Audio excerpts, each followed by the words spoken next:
नाशिक महानगरपालिकेच्या निवडणुकीत प्रभाग क्रमांक 29 मधून माजी आमदार अपूर्व हिरे यांच्या नेतृत्वाखाली निवडणूक लढविणाऱ्या भाजपच्या दीपक सुधाकर बडगुजर, योगिता अपूर्व हिरे, छाया दिलीप देवांग आणि भूषण सुरेश राणे यांनी प्रचारात आघाडी घेतली असून प्रभागातला बहुतांश भाग या चारही उमेदवारांनी पिंजून काढलाय। दिवसभर घरोघरी जाऊन प्रचार केल्यानंतर प्रभाग 29 मधल्या भाजपच्या उमेदवारांनी चौक सभेचा धडाका लावलाय। दिवसा होम टू होम प्रचार करणे आणि रात्री चौक सभांच्या माध्यमातून विकास कामे जनतेपर्यंत पोहोचविणे असा अजेंडा या उमेदवारांनी राबवलाय। गणेश चौकात या उमेदवारांच्या प्रचारार्थ चौक सभेचे आयोजन करण्यात आले होते।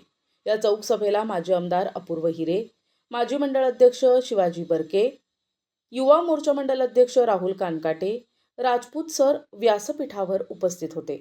आपण 5 वर्षामध्ये काय केलंय हे न सांगता आपण इतर व्यक्तींवर आरोप प्रत्यारोप ज्यावेळेस करायला लागतो त्यावेळेस खऱ्या अर्थाने आपल्या पायाखालची वाळू घसरलेली आहे हे लोकांच्या लक्षात येतं। लोक सुज्ञ असतात, त्यामुळे मला वाटतंय की आता कमळ हे खूप मोठ्या लीडने चारही गटात फुलणार आहे।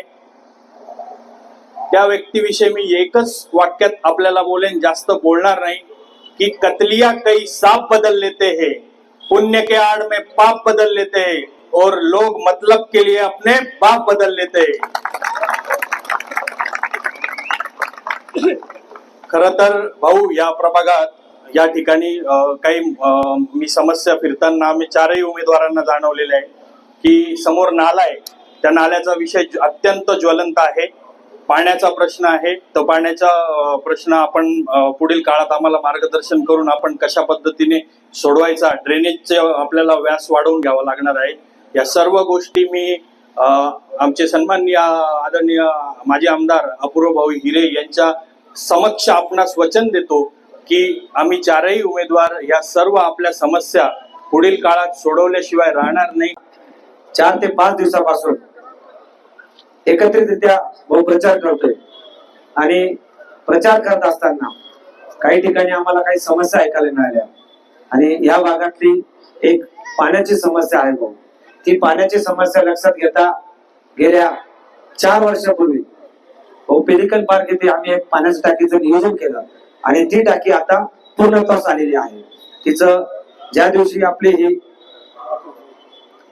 फॉर्म भरण्याची गडबड चालू होती त्या दिवशी त्या लाईनची रायझिंग लाईन, त्या टाकीची रायझिंग लाईन जोडण्याचं काम चालू होतं, म्हणून आपल्याला खूप अडथळा तिथं जेसीबी लागला, तर तेच त्या कामाचं काम चालू होतं आणि काही दिवसांमध्ये ती मेन रायझिंग लाईन चालू होऊन ती टाकी भरायला सुरुवात होईल आणि त्यानंतर या भागातला 100% नाही सांगत पण 80% पाण्याचा प्रश्न सुटल्याशिवाय राहणार नाही अशी मला खात्री वाटलेलंच आहे। येत्या 15 जानेवारीला आपल्या महानगरपालिकेचं इलेक्शन लागलेलं आहे आणि आम्ही 29 प्रभागातून 4ही उमेदवार भारतीय जनता पार्टीकडनं उभे आहोत। तर आपण सर्वांनी आम्हाला पाठिंबा द्यावा ह्या अपेक्षेने आज तुम्हाला इथे ह्या सभेला बोलायचं कारण आहे। या ठिकाणी फिरत असताना, महिलांची चर्चा करत असताना ह्या सर्व समस्या आम्ही जाणून घेतलेल्या आहेत। पाण्याच्या समस्या आहेत, ड्रेनेजच्या समस्या आहेत, मुलांना छोटंसं उद्यान पाहिजे इथे खेळायला, त्याचबरोबर अनेक स्वच्छतेचाही विषय आहे। असे अनेक समस्यांची मी माहिती करून घेतलेली आहे आणि तुमचा सर्वांचा आशीर्वाद पाठिंबा असेल तर आम्ही नगरसेवक होऊन आणि आपल्या ह्या समस्यांचा नक्कीच महानगरपालिकेत एक आवाज उठवणार आहोत। नाही, कारण अजूनही पाणी पावसाळ्यामध्ये खूप जास्त पाऊस आल्यानंतर पाणी समोरच्या दुकानांच्या समोर साचतं, त्याबद्दल आम्हाला पुढच्या काळामध्ये तुमचं मार्गदर्शन लागणार आहे आणि त्या माध्यमातून आपण तो प्रॉब्लेम हा नक्कीच पुढच्या काळामध्ये सॉल्व्ह करू। गणेश चौक मनपा शाळा ही भाऊ गेल्या 1 ते 1.5 वर्षापासून बंद झालेली आहे, त्या ठिकाणी देखील आपल्याला एक लोकोपयोगी काहीतरी उपक्रम, काहीतरी लोकांच्या सेवेसाठी त्या ठिकाणी सुरू करावं लागणार आहे, कारण खूप मोठी जागा त्या ठिकाणी आहे आणि त्या जागेचा काहीतरी वापर हा लोकांसाठी झाला पाहिजे, यासाठी आपला प्रयत्न पुढच्या काळात असणार आहे। त्यासाठी स्थानिक आमदार देखील प्रयत्नशील आहेत। त्याचबरोबर अनेक या भागातील लोकांच्या ड्रेनेज लाईनच्या समस्या होत्या, त्या सुद्धा आम्ही बऱ्यापैकी नवीन टाकण्यात आम्हाला चांगलं यश आलेलं आहे। जास्तीत जास्त कामं या भागातील करण्यासाठी आम्ही प्रयत्न केलेला आहे। खरं तर 5 वर्षाच्या काळामध्ये 100% कामं होतीलच असं नाही.